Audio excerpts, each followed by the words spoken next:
बंटी जेठ जी जाइए पैर छुआए आई। हमारे तो उसने पैर ही नहीं छुए। कहले आपके क्या पैर छूना भाभी, आप तो बराबर की हैं।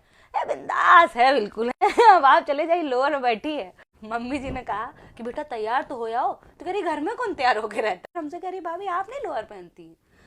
मम्मी जी के मुंह से हवा निकल ली थी। हमने कहा नहीं यहाँ पे अलाउ नहीं था ना लोअर, मम्मी जी मना करती। मम्मी ने कहा हमने कहा मना करा, पहनो सब ठीक है, समय के साथ बदलना पड़ता है। सबसे ज्यादा तो समय के साथ मम्मी जी बदली है।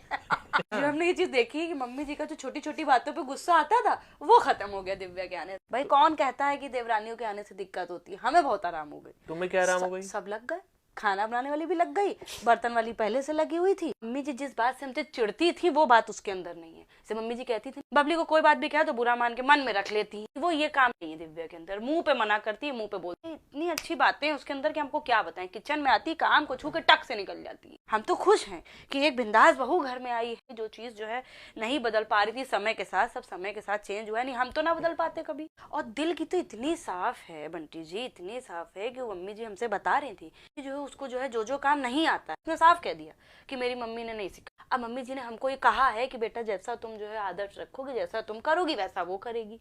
तो हमने कह दिया हाँ मम्मी जी हम आदर्श दिखाएंगे। पहले हमने आपको आदर्श दिखाया, फिर हमने बंटी जी को आदर्श दिखाया, अब हम दिव्या को आदर्श दिखाएंगे, फिर जो हमारा बच्चा उसकी जो बहू आएगी उसको हम आदर्श दिखाएंगे। तो हम एक आदर्शवादी बहू एकदम बन